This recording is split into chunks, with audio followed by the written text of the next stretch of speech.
Assalamualaikum warahmatullahi wabarakatuh. Innal hamdalillah nahmaduhu wa nasta'inuhu wa nastaghfiruh wa na'udzu billahi min shururi anfusina wa min sayyiati a'malina may yahdihillahu fala mudhillalah wa may yudlil fala hadiyalah wa asyhadu an la ilaha illallah wahdahu la syarikalah wa asyhadu anna Muhammadan abduhu wa rasuluh. Allahumma shalli wa sallim ala sayyidina Muhammad wa ala alihi wa sahbihi ajma'in, amma ba'd. Insyaallah kita lanjutkan pembahasan dari kitab Tadhkiratus Sami' wal Mutakallim fi Adabil Alim wal Muta'allim karya Ibnu Jama'ah Al-Kinani Asy-Syafi'i rahimahullah taala, di mana kita sampai pada pembahasan tentang adab terkait suknal madaris. Fi adabi suknal madaris lil muntahi wat talib, yaitu adab dari tempat tinggal untuk belajar ilmu syar'i, baik itu bisa berupa pondok atau ma'had atau yang lainnya, atau jami'ah kalau ada tempat tinggalnya untuk santri atau mahasiswa, ya. Istilahnya kita di sini juga ada istilah asrama begitu, ya. Maka terkait tempat tinggal dari talib dan juga bisa jadi gurunya juga tempat tinggalnya di situ, maka memiliki beberapa adab yang harus diperhatikan. Di mikrofon belum beres. Ali, anda tanya Ali. Ali.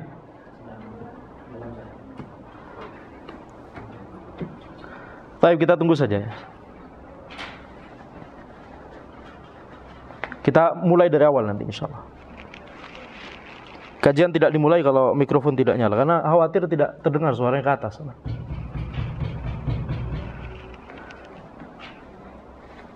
Sudah beres? Baik. Innal hamdalillah nahmaduhu wa nasta'inuhu wa nastaghfiruh wa na'udzu billahi min shururi anfusina wa min sayyiati a'malina may yahdihillahu fala mudhillalah wa may yudlil fala hadiyalah.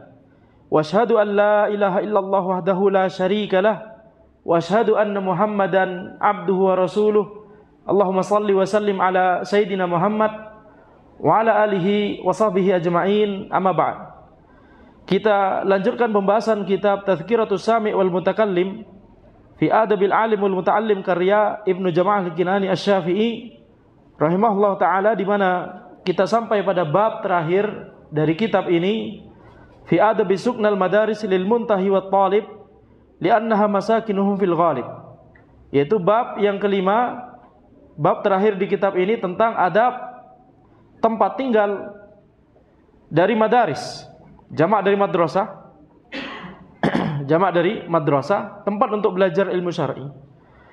Jadi ketika tempat belajar ilmu syar'i tersebut ada tempat tinggalnya, seperti kalau di negeri kita ada pondok atau ada asramanya, ya, seperti misalkan sekolah ada asramanya, jami'ah ada asramanya misalkan, maka itu yang dibahas di bab ini.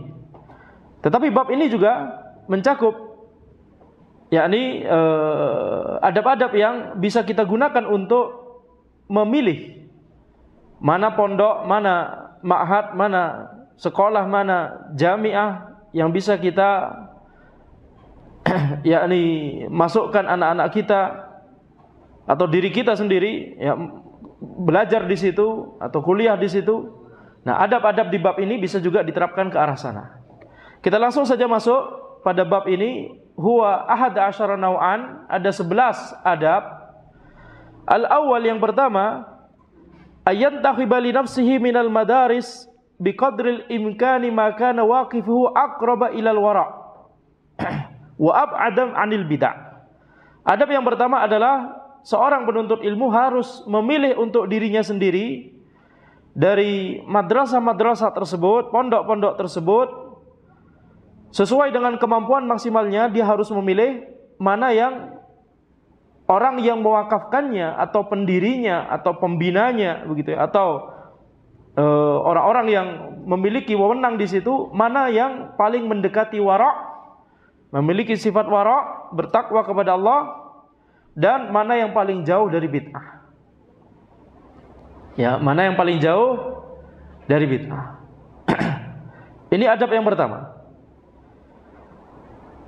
Bihaitsu yaghlibu 'ala dhannihi anna al-madrasata wa waqfaha min jihati halal. Yaitu di mana seorang penuntut ilmu tersebut memiliki ghalabatudz dzan, memiliki prasangka yang kuat bahwa madrasah tersebut atau pondok tersebut wakafnya dari harta yang halal. Wa anna ma'lumaha intanawalahu min thayyibil mal, dan bahwa ya harta untuk yakni maklum di sini bisa bermakna harta yang digunakan untuk mendirikan sekolah tersebut, atau uang saku yang diterima oleh santri tersebut atau penuntut ilmu tersebut, yang itu didapatkan dari sekolah atau pondok tersebut. Apalagi kalau misalkan kita bayangkan pondok atau asrama, kan pasti ada, bisa jadi ada makanan yang disediakan begitu ya, bisa jadi, atau ada uang saku bisa jadi. Nah, itu pastikan berasal dari harta yang halal. Li'annal hajata ila lihtiyati fil maskan kal hajati ilaihi fil ma'kali wal malbasi wa ghairihi. Karena kebutuhan untuk kita harus berhati-hati dalam memilih tempat tinggal itu sama seperti kebutuhan kita untuk berhati-hati dalam masalah makanan dan pakaian. Jadi di sini di paragraf pertama ini penulis mengisyaratkan ada 3 kriteria. Yang pertama adalah pendiri dari sekolah tersebut atau pembina atau mudir, kepala sekolah atau orang yang berwenang di situ, itu adalah orang yang wara', orang yang bertakwa kepada Allah Subhanahu wa taala. Kemudian jauh dari kebid'ahan. Ini poin yang kedua. Ini akidahnya lurus. Dia adalah sahibud diyanah, itu poin yang pertama, sahibud diyanah. Yani agamanya bagus, mengamalkan agama Allah Subhanahu wa taala, memiliki sifat wara'. Kemudian yang kedua, kriteria yang kedua, sahibul aqidati sahihah, yaitu memiliki akidah yang sahihah, jauh dari kebid'ahan. Ya, pendirinya, pembinanya, pengurusnya, mudirnya. Karena kalau itu jauh dari kebid'ahan, maka nanti guru-gurunya akan mengikuti. Tentunya pasti akan memilih guru-guru yang bagus juga akidahnya. Sehingga itu diharapkan akan menjadi wasilah, sehingga pendidikan yang diberikan kepada para santri, para murid, para siswa dan mahasiswa di lembaga tersebut atau di madrasah tersebut itu menjadi pendidikan yang baik, sesuai dengan akidah dan manhaj yang lurus. Ini 2 kriteria. Kriteria yang ketiga, kalau kita bisa memastikan, maka kita pastikan harta untuk mendirikan sekolah tersebut itu adalah dari harta yang halal. Ini kalau kita bisa memastikan. Tapi kalau kita tidak bisa memastikan, maka kita cukupkan dengan husnudzon kepada orang yang tadi memiliki 2 kriteria pertama, yaitu sahibud diyanah dan sahibul aqidati sahihah. Orangnya agamanya bagus dan orangnya akidahnya tidak menyimpang. Nah, kalau tentunya memiliki 2 kriteria ini, pendirinya atau pembinanya atau pengurusnya, mudirnya, kepala sekolahnya, maka ya prasangka yang kuat insyaallah taala begitu ya, hartanya itu halal. Ya, harta yang dikelola, kemudian beasiswa yang diberikan, fasilitas yang diberikan, makanan yang diberikan, kalau misalkan ada makanan yang diberikan begitu ya, makanan harian kepada para siswa begitu misalkan, maka itu semua ketika berasal dari harta yang halal, maka ini akan membantu yakni keberkahan dari ilmu yang didapatkan oleh para siswa tersebut. Tapi sebaliknya, kalau misalkan yang diberikan adalah dari harta yang haram, dari harta yang yakni didapatkan dari riba misalkan, atau dari kezaliman misalkan, maka ini tentunya akan mempengaruhi keberkahan dari ilmu yang diajarkan, ya, akan mempengaruhi keberkahan dari yakni pendidikan yang diberikan di lembaga tersebut. Jadi ini 3 kriteria dalam memilih pondok atau ma'had atau sekolah atau kampus, universitas, jamiah begitu ya. Ini semua tercakup di sini. Ini adalah kaidah yang umum. Ya, ini adalah kaidah yang umum. Makanya kita melihat ketika seseorang misalkan tidak memperhatikan minimal 3 kriteria ini, ya ada tentunya kalau kita kembangkan bisa jadi banyak nanti kriterianya, betul tidak? Kriteria yang terkait dengan din dan juga terkait dengan masalah dunia, seperti misalkan sekolahnya di mana, luar kota tuh atau satu kota dengan kita, dengan orang tua misalkan, itu juga akan mempengaruhi, betul tidak? Yang di dalam kota pun, yang di jalan ini apa yang di jalan itu, gitu ya. Ini juga akan mempengaruhi karena itu akan mempengaruhi bagaimana yakni mobilitas setiap harinya mengantarkan anak. Kalau ini misalkan kasusnya adalah penuntut ilmu tersebut masih anak-anak yang perlu diantarkan. Maka kalau seseorang misalkan tidak memenuhi minimal 3 kriteria tadi, apalagi misalkan yakni 2 kriteria yang pertama yang tidak terpenuhi, nah ini berbahaya. Ya, ini berbahaya. Seperti misalkan pembinanya atau pengurusnya memiliki akidah yang menyimpang, atau kemudian yakni memiliki akidah yang menyimpang, kemudian bukan sahibud diyanah, agamanya tidak bagus misalkan. Ini lebih-lebih lagi. Maka itu akan memberikan pengaruh kepada pendidikan yang diterima oleh anak kita. Ya. Sehingga bisa jadi nanti diajari cara sholat yang salah, azan yang salah. Betul tidak? Antum menyadari hal tersebut? Perempuan bisa jadi sholatnya di saf depan, azannya aneh-aneh. Ya, itu diantara yakni madarat ketika kita tidak memperhatikan 3 kriteria tadi minimal, ya. Wa mahma amkana tanazzu amma ansha'ahul muluk alladzina lam yu'lam haluhum fi bina'iha wa waqfiha fa huwa aula. Selama mungkin untuk selama kita masih mungkin untuk menjauh dari sekolah yang didirikan oleh para raja yang tidak diketahui kondisi mereka ketika membangun sekolah tersebut, ketika mewakafkan sekolah tersebut, maka ini lebih baik. Kenapa? Karena kebanyakan para penguasa atau raja itu berkutat dengan harta yang haram minimalnya, ya, dari riba, dari kezaliman. Apalagi kalau ditambah dengan 2 kriteria yang pertama tidak terpenuhi juga, yakni mendirikan sekolah tersebut kemudian meletakkan orang-orang sebagai pengurusnya, sebagai pembinanya, padahal orang-orang tersebut itu tidak memiliki akidah yang lurus dan tidak memiliki agama yang bagus. Wa amma man ulima haluhu fal insanu ala bayyinatin min amrihi ma'a annahu qalla ayakhlu jami'u awanihim an dzulmin wa asfin.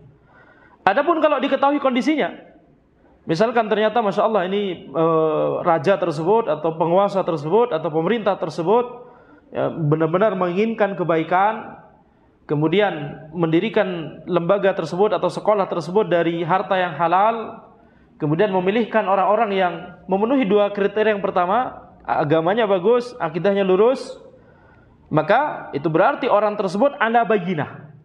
Berarti dia berada di atas ilmu, berada di atas yakni faktor yang atau sumber yang valid untuk membolehkan dia untuk menyekolahkan anaknya ke situ, ya. Akan tetapi sedikit yang seperti ini, kata penulis, sedikit yang seperti ini, yang yakni raja atau penguasa itu kemudian memiliki perhatian yang seperti ini, memenuhi 3 kriteria yang tadi. Kenapa? Karena bajami'u awanihim an dzulmin wa asfin, ya. Qalla yakhlu jami'u awanihim an dzulmin asfin. Yani sedikit sekali yang bisa terbebas dari kezaliman. Ya, cuma yang dirahmati oleh Allah Subhanahu wa taala. Maka ketika kemudian kita masih bisa ada opsi yang lain, itu lebih baik kata penulis. Kecuali kalau itu satu-satunya, tidak ada opsi yang lain, atau opsi yang lain itu jauh lebih buruk juga misalkan, maka semoga tidak mengapa, ya.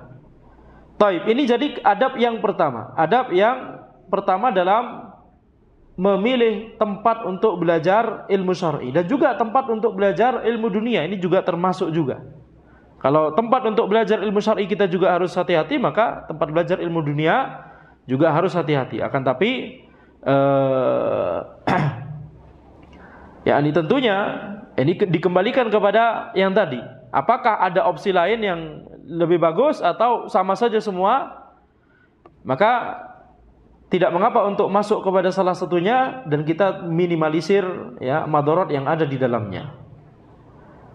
Ya seperti misalkan, yakni kalau kita perhatikan misalkan di negeri kita, ini banyak, kalau misalkan kita bicara universitas, betul tidak? Tidak semuanya, atau bahkan masih sangat susah sekali untuk mencari yang benar-benar sesuai dengan syariat Allah Subhanahu wa taala. Banyak pelanggaran di dalamnya, ya, ada ikhtilat dan seterusnya, betul tidak? Ada misalkan mata kuliah yang diajarkan yang itu tidak sesuai dengan syariat Allah, bisa jadi ya, yang terkait dengan filsafat dan seterusnya. Misalkan, maka para ulama membolehkan kita masuk ke dalam seperti itu, akan tapi kita tinggal minimalisir, kita hindari yang merupakan madarat. Tentunya kalau ada opsi yang lebih baik, maka itu yang lebih baik. Baik. Sekarang kita masuk adab yang kedua. Ayyakunal mudarrisu biha dzar riyasatin wa fadlin.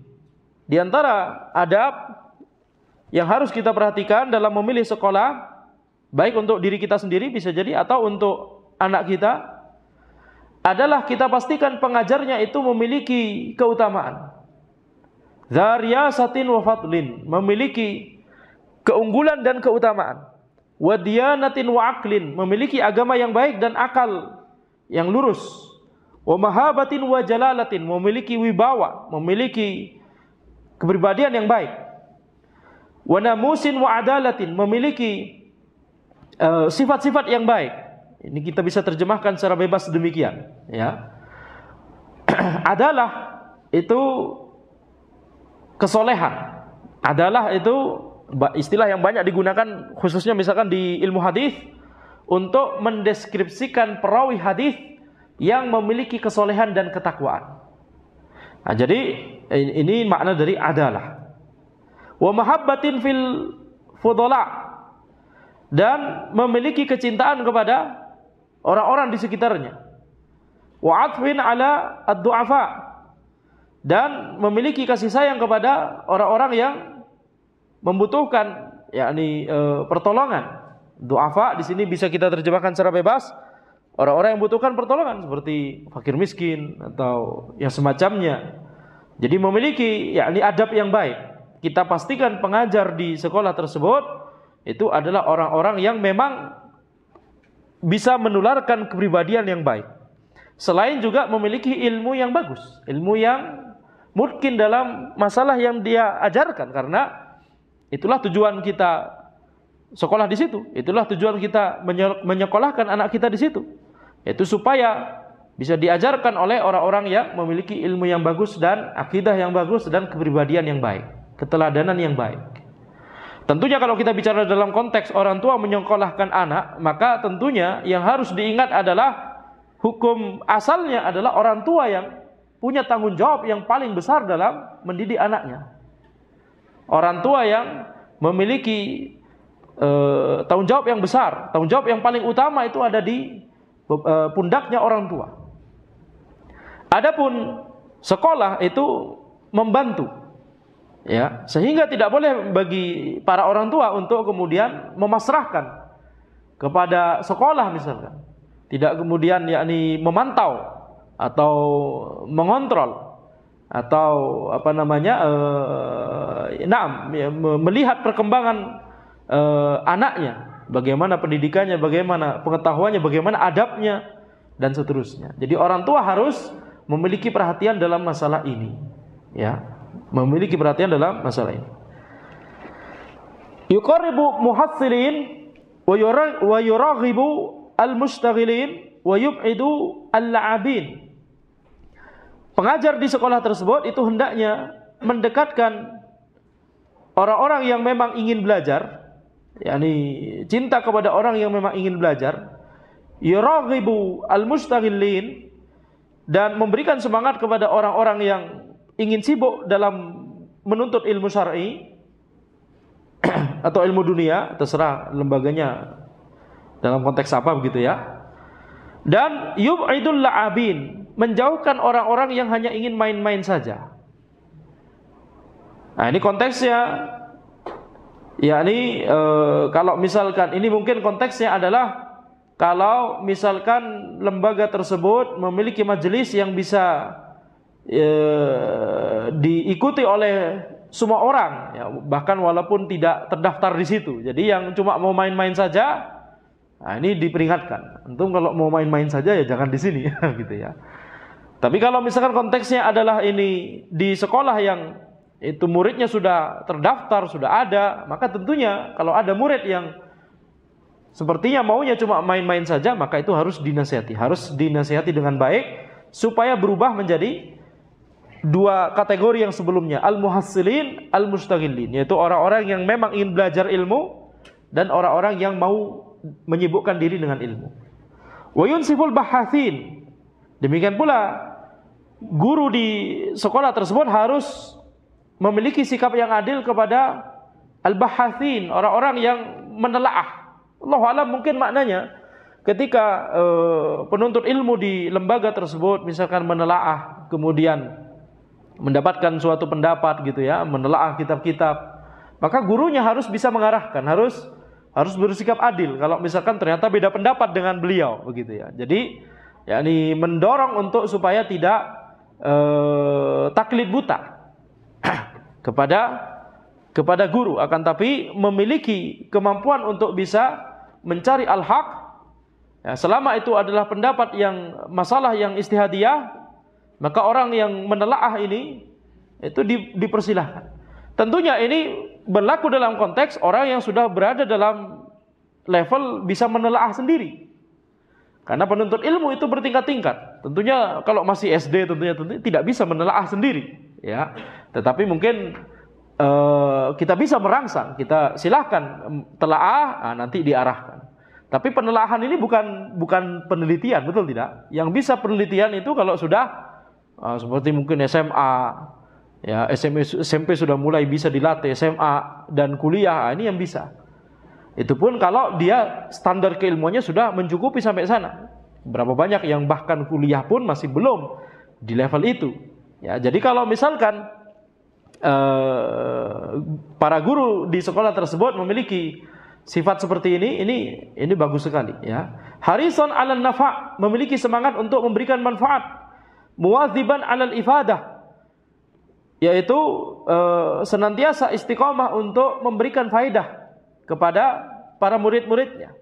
Waqad taqaddama sa'iru adabihi, dan telah berlalu berbagai macam adab yang harus dimiliki oleh seorang pengajar. Ya, di beberapa bab sebelumnya penulis telah menjelaskan adab-adab yang hendaknya dimiliki oleh seorang pengajar. Nah, itu masuk dalam masalah ini. Jadi ketika kita ingin memilih sekolah atau pondok atau ma'had, kita perhatikan pengajarnya. Apakah pengajar tersebut memiliki sifat-sifat ini atau tidak? Apakah mengajarnya cuma untuk memenuhi kewajiban, atau mengajarnya adalah dalam rangka untuk memang ingin memberikan ilmu dan memberikan manfaat dan memberikan keteladanan? Ini sangat berbeda sekali. Ya, jadi itu yang harus diperhatikan. Fa in kana laha mu'idun falyakun min sulaha'il fudala. Kalau seandainya di dalam sekolah tersebut ada mu'id itu dari a'ada yu'idu, yaitu mengulangi. Mu'id itu adalah orang yang mengulangi pelajaran setelah guru menjelaskan.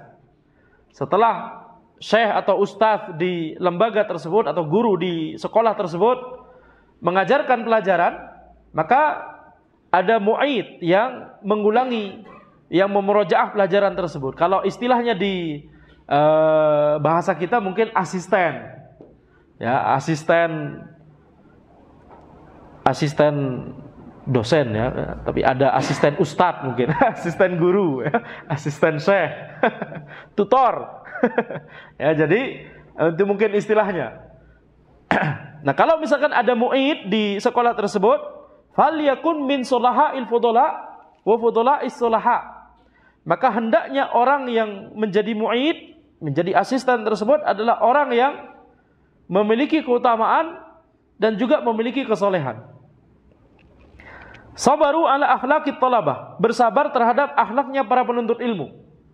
Karena biasanya yang namanya sekolah, ma'had, jamiah, itu pasti ada saja, ya, ini variasi-variasi tingkah laku. Ya, maka diantara adab dari guru dan juga asisten tadi harus memiliki kesabaran terhadap akhlaknya para penuntut ilmu. Harisan ala faidatihim wa intifaihim bihi, memiliki semangat untuk memberikan faidah kepada mereka dan memberikan manfaat kepada mereka. Qaiman biwazifati isghalihim, dan selalu bertanggung jawab, yakni amanah, senantiasa menyibukkan mereka dengan ilmu, dengan kebaikan.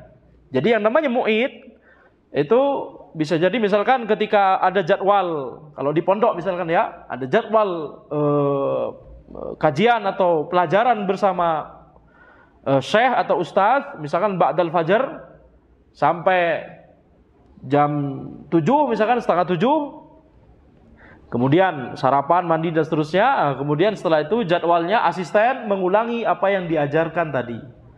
Bisa mengulangi atau bisa menjawab pertanyaan kalau masih ada yang memiliki muskilah, memiliki sesuatu yang kurang dipahami. Jadi layaknya seperti asisten di sesi tutorial di kampus, ya. Kalau di sekolah tidak ada seperti ini, betul ya. Di sekolah tidak ada. Kalau di pondok bisa jadi ada, bisa jadi tidak ada. Nah, kalau ada, maka hendaknya yang menjadi asisten itu seperti ini sifatnya, ya. Jadi memiliki semangat untuk memberikan manfaat. Jadi seperti tadi, tidak hanya sekedar melepaskan tanggung jawab saja, menunaikan tanggung jawab saja, mengajar cuma sekedar untuk supaya tidak disebut makan gaji buta istilahnya. Akan tetapi dia memiliki semangat untuk memberikan manfaat kepada penuntut ilmu di sekolah tersebut. Wa yanbaghi lil mudarris as-sakini bil madrasah alla yaqtural burus wal khuruj min ghairi hajah. Wajib bagi para pengajar yang tinggal di madrasah tersebut atau di pondok tersebut untuk tidak memperbanyak keluar tanpa adanya kebutuhan, nongkrong sama warga sekitar, kemudian ngobrol-ngobrol bareng, sudah merupakan kebiasaan. Setiap sore ini pasti ustadz ini duduk-duduk di, ya, warkop situ. Ya, jangan seperti itu. Kenapa? Fa inna kathrata dzalika tusqitu hurmatahu minal uyun, karena banyak melakukan hal yang seperti itu bisa menurunkan kemuliaannya di mata-mata, di segenap mata dari para penuntut ilmu, para murid-muridnya. Menurunkan muru'ah, bisa menurunkan muru'ah. Makanya kalau di zaman dahulu berlaku sebuah, yakni peraturan tidak tertulis bahwa yang namanya ulama, orang berilmu itu tidak makan di pinggir jalan. Karena kalau kelihatan, bahkan kalau ada perawi hadis sempat terlihat makan di pinggir jalan, maka hadisnya akan ditolak. Nah, ini di zaman dahulu. Para ulama generasi terdahulu sangat memperhatikan masalah muru'ah. Makan di pinggir jalan dilihat oleh orang-orang itu menurunkan muru'ah. Kalau di zaman ini bahkan, ya, kita banyak warung-warung di pinggir jalan, betul tidak? Ini karena zaman sudah berbeda dan juga mungkin negeri juga berbeda, ya. Jadi standar apa yang menjadi standar muru'ah itu memang kembali kepada zaman dan kembali kepada makan. Kembali kepada makan itu tempat, ya. Bukan makan bahasa Indonesia. Az-zamanu wal makan. Waktu dan tempat, itu bahasa Arab. Nah, jadi kita lihat tapi ini tetap berlaku bahkan di negeri kita. Yani kalau misalkan ada seorang yang berilmu kemudian banyak terlihat nongkrong-nongkrong, makan-makan, itu bisa menurunkan muru'ah. Walaupun tidak dilihat oleh mata kita, tapi diposting di sosmed. Makanya kurangi, atau bahkan jangan sampai sama sekali. Ya, ini antum orang berilmu kemudian di sosmed, Masya Allah, mencoba ini makanan khas daerah ini. Anda sedang safari dakwah ke daerah ini, Anda mencoba makanan khas. Bisa menurunkan muru'ah. Ya, taib. Anda sedang mencoba restorannya ikhwah ini. Kita lihat kemudian di shoot makanannya dan seterusnya. Tidak perlu di shoot, buat apa? Buat apa di-share di sosial media? Bisa menurunkan muru'ah. Sebagaimana itu yang telah terjadi. Ya. Jadi ini harus diperhatikan. Harus yakni seorang yang berilmu dikenal, apalagi dikenal sebagai rujukan ilmu di tengah-tengah masyarakat, harus memperhatikan masalah muru'ah. Wa yuwazibu 'ala sholati fil jama'ah fiha. Dan hendaknya pengajar di sekolah tersebut hendaknya istiqomah menjalankan sholat jamaah di sekolahnya tersebut. Ini konteksnya adalah kalau ada masjid di situ. Ya, seperti misalkan di pondok, kalau di negeri kita pondok begitu ya, kan biasanya ada masjidnya. Nah, di situ para penuntut ilmu, para santri sholatnya di masjid itu, warga sekitar juga sholat di masjid itu. Nah, maka para pengajar itu hendaknya yakni semangat untuk sholat jamaah di masjid itu. Ya kecuali kalau misalkan ada keperluan harus safar atau harus kemana, ada kajian di luar misalkan, ya ini tidak masalah. Tapi tujuan dari para pengajar itu terlihat sholat berjamaah di masjid tersebut bersama para penuntut ilmu, ini akan memberikan pengaruh yang besar kepada para penuntut ilmu. Ini adalah pengajaran pendidikan tidak secara lisan akan tapi dengan secara perbuatan. Betul tidak? Kalau kita melihat guru-guru kita semangat untuk sholat berjamaah, maka kita akan tergerak untuk semangat untuk sholat berjamaah. Betul? Liyaqtadiya bihi ahluha wa yata'awwadu dzalik. Ini kata penulis, supaya para penuntut ilmu, para santri bisa meneladani guru-gurunya dan yakni terbiasa untuk melakukan sholat berjamaah tersebut di masjid. Wa yanbaghi ayajlisa kulla yawmin fi waqtin muayyanin liyuqabila ma'ahu al-jama'atu alladhina yutali'una durusahu min kutubihim wa yusahihunaha wa yadbituna mushkilaha wa lughatiha wa ikhtilafan nusakhi fi ba'dil mawadi wa aulaha bis-sihhah. Jadi hendaknya bagi para pengajar untuk duduk di setiap harinya punya waktu tertentu. Di setiap harinya untuk duduk di majelis yang ada waktu tertentu di setiap harinya. Untuk apa? Untuk bertemu dengan para jamaah, yakni para muridnya, para penuntut ilmu yang ingin belajar ilmu darinya. Sehingga apa? Sehingga kesempatan itu bisa digunakan oleh pengajar tersebut untuk mengecek apakah kitab yang dimiliki muridnya itu sudah benar, ya.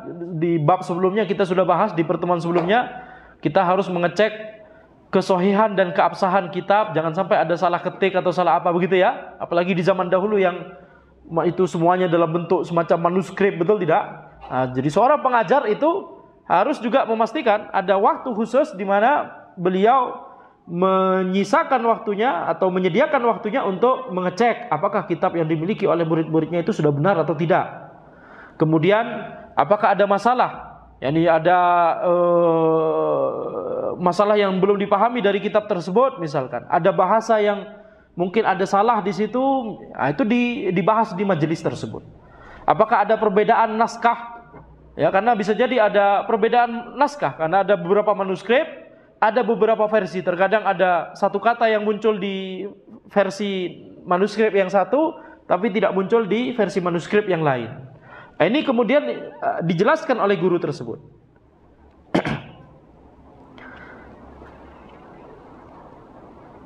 Dan menjelaskan mana yang lebih sahih, mana yang lebih mendekati kebenaran, versi manuskrip mana yang lebih mendekati kebenaran.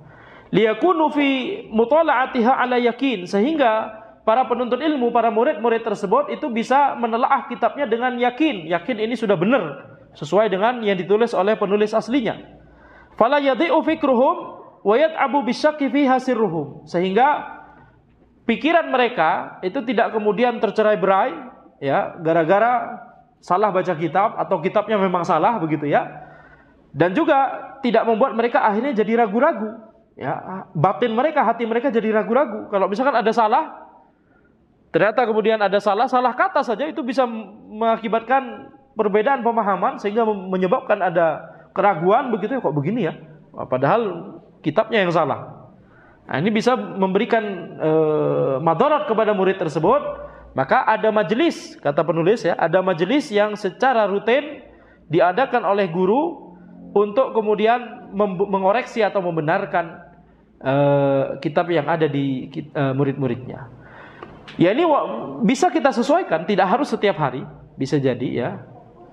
Tapi di waktu pelajaran yang di materi yang bersangkutan, seperti misalkan tentunya kalau di lembaga pendidikan, misalkan pondok ya, ini pondok sunnah tentunya yang kita bicarakan, maka ada pelajaran akidah, ada pelajaran fikih, ada pelajaran nahwu. Ya, ketika jadwal pelajaran akidah, kan pasti para murid disuruh buka kitabnya kan, nah, disitulah kesempatan untuk mengoreksi kalau misalkan ada kesalahan di kitab tersebut.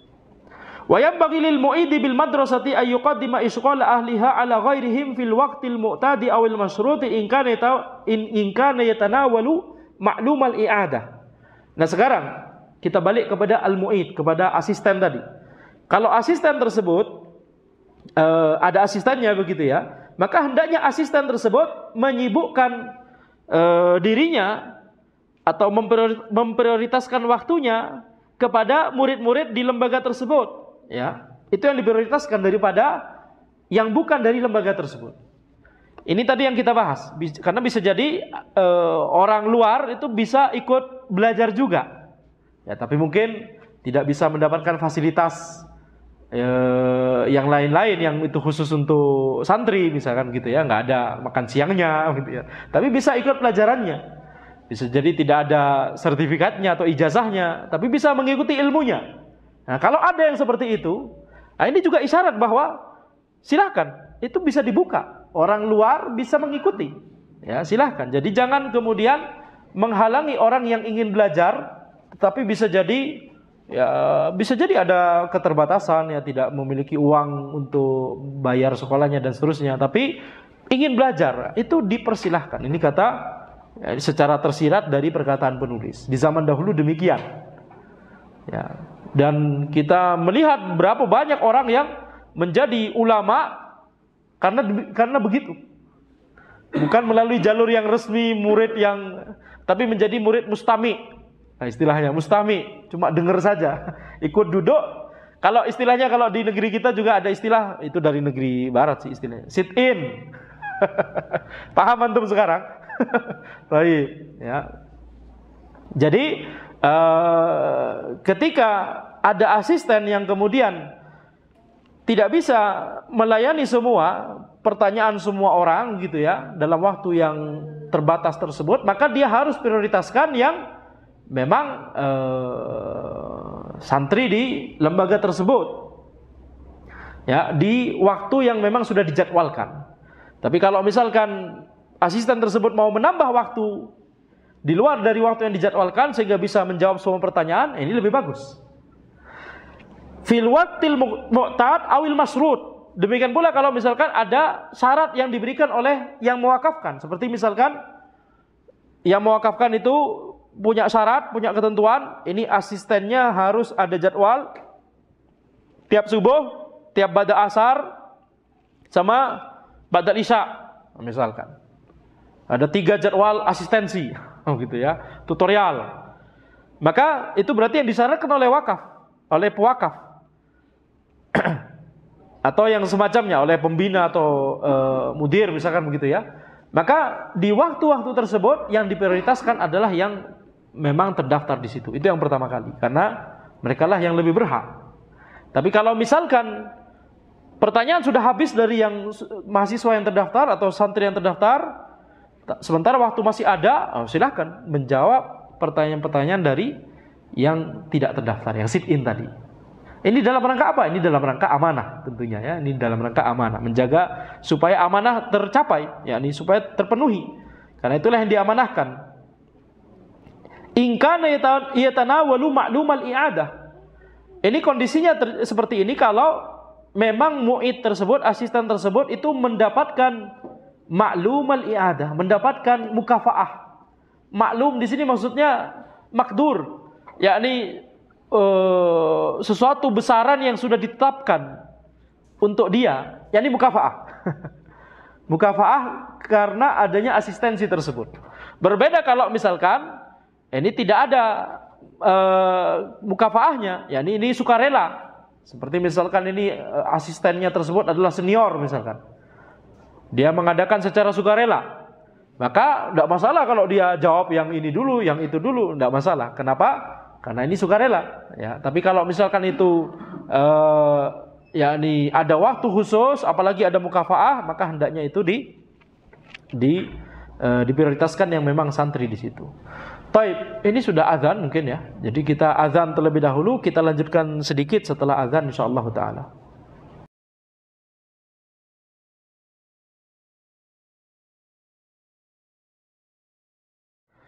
Tadi disebutkan bahwa seorang mu'id, seorang asisten tadi, itu hendaknya memprioritaskan yang memang murid di lembaga tersebut atau di sekolah tersebut. Kalau memang jadwalnya itu sudah tertentu, terbatas, dan atau disyaratkan oleh yang muwakafkan atau yang pembina atau pengurus dari sekolah tersebut. Dan apalagi kalau mendapatkan mukafaah dari asistensi tersebut, ya, maka prioritaskan yang memang murid itu terlebih dahulu. Li'annahu muta'ayyinun alaihi madama mu'idan, karena itu wajib fardhu ain bagi asisten tersebut untuk melaksanakan tanggung jawabnya. Ya, apalagi kalau sudah diberikan mukafaah. Ini fardhu ain jadinya, ya, dalam rangka memenuhi amanah. Wa isghalu ghairihim naflun aw fardhu kifayatin. Sedangkan sibuk dengan pertanyaan dari yang bukan murid, yang sit in tadi, itu adalah hukumnya nafil, yakni sunnah atau fardu kifayah. Ini kata penulis.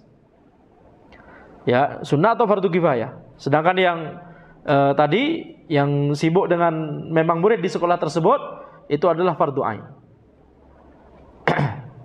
Tetapi tentunya ya, kalau misalkan masih ada waktu, maka tentunya semua pertanyaan harus dijawab dalam rangka memberikan manfaat. Tadi diantara sifat dari pengajar dan juga asisten adalah semangat untuk memberikan manfaat, semangat untuk menebarkan manfaat. Karena ini bagian dari dakwah.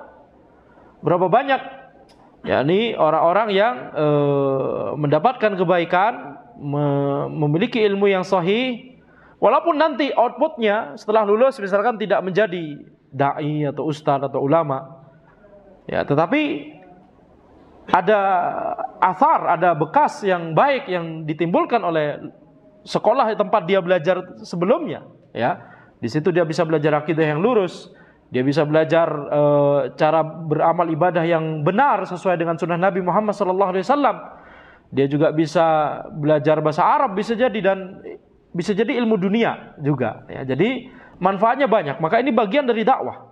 Dan bahkan para ulama mengatakan terjaganya ilmu Islam di dalam negeri-negeri kaum muslimin itu, ya, faktor utamanya adalah adanya madrasah-madrasah atau lembaga-lembaga pendidikan seperti ini. Selain kajian di masjid, tapi juga ada lembaga pendidikan yang belajar secara terstruktur di situ. Jadi pondok atau ma'had atau, ya, madrasah. Maka ini adalah di antara faktor utama terjaganya ilmu di negeri-negeri Islam. Selain kajian-kajian di masjid. Tentunya itu yang paling utama, ya, kajian di masjid, tapi juga lembaga-lembaga sekolah. Taib, demikian yang bisa Anda sampaikan di pertemuan kita. Insyaallah kita lanjutkan. Ini adab kedua belum selesai, tapi kita lanjutkan di pertemuan berikutnya. Silakan kalau ada pertanyaan satu atau dua, ya. Assalamualaikum warahmatullahi wabarakatuh. Waalaikumsalam warahmatullahi wabarakatuh. Terkait memilih tempat atau pondok terutama untuk anak gitu, ada kerabat anak yang tadinya sekolah umum, tapi setelah ngaji dimasukin ke sekolah sunnah. tapi ternyata sekolah sunnah ini harganya atau biayanya lebih besar gitu, sehingga mungkin ada niat untuk meminjam ke saudara-saudaranya atau yang lainnya. Nah, ini kaidahnya yang baiknya seperti apa Ustaz? Iya, taib. Ini memang realita yang ada di mana-mana. Tidak hanya di negeri kita.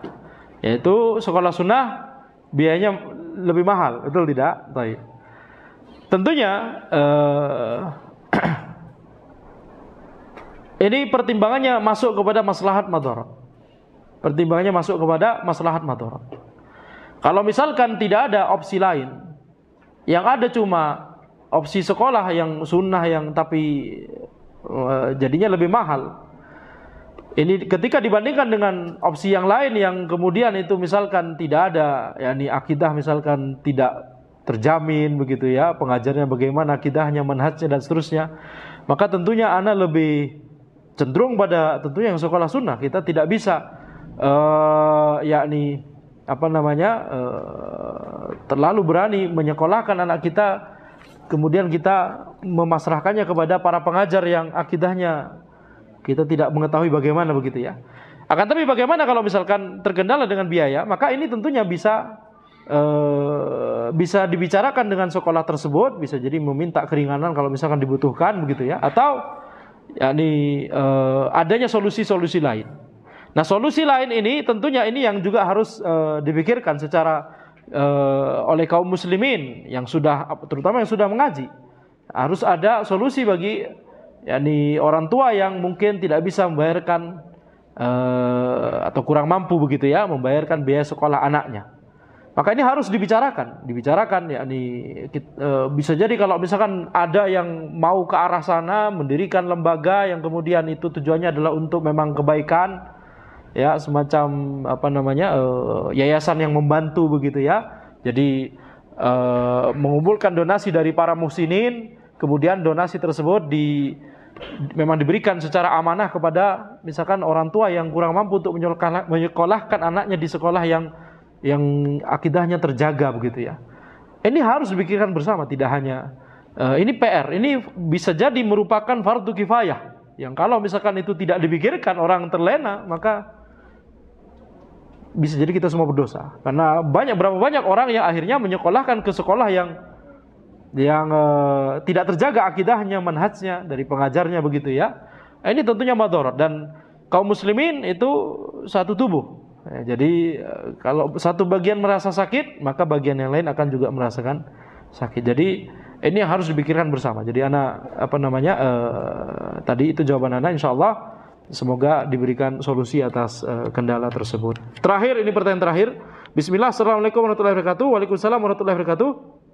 Assalamualaikum Ustaz, semoga Allah merahmati penulis, Ustaz, keluarga dan kaum muslimin. Semoga Allah menjaga dan berikan ketabahan kepada saudara kita yang terkena ujian fisik keimanan. Allahumma amin. Izin bertanya Ustaz, berkaitan dalam seseorang yang ingin mendekat dengan penuntut ilmu, namun dari penuntut ilmu tersebut malah qadarullah seperti terlihat eksklusif dan fokus pada teman-teman penuntut ilmunya saja. Mohon nasihatnya Ustaz agar kami hanya untuk fokus pada ilmu dan ridha Allah Ta'ala. Syukran, jazakallahu khairan, barakallahu fikum. Ini tidak boleh. Penuntut ilmu merasa eksklusif atau maunya cuma mendekat dan bergaul dengan yang temannya saja begitu ya.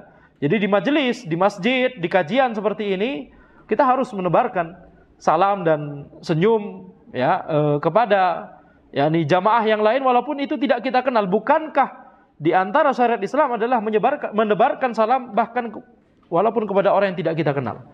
Salah satu tanda akhir zaman adalah ketika salam itu cuma diberikan kepada yang dikenal saja.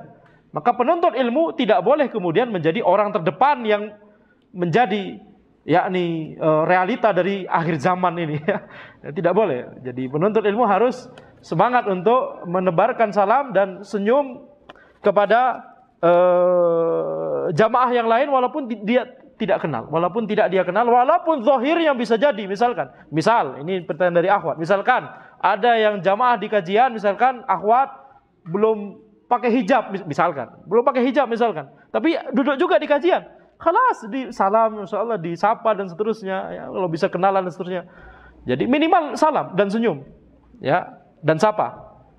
Salam senyum ya. Asalkan Jangan ikhwan ke akhwat, akhwat ke ikhwan. Baik. Itu saja. Tapi demikian yang bisa Anda sampaikan. Hadza wallahu alam. Jangan karena jawaban Anda kemudian muncul fitan ya. Kan antum bilang tadi ya salah, itu bukan yang Anda katakan. Demikian yang bisa Anda sampaikan. Hadza wallahu alam. Subhanakallahumma wa bihamdika asyhadu an la ilaha illa anta astaghfiruka wa atubu ilaik. Wassalamualaikum warahmatullahi wabarakatuh.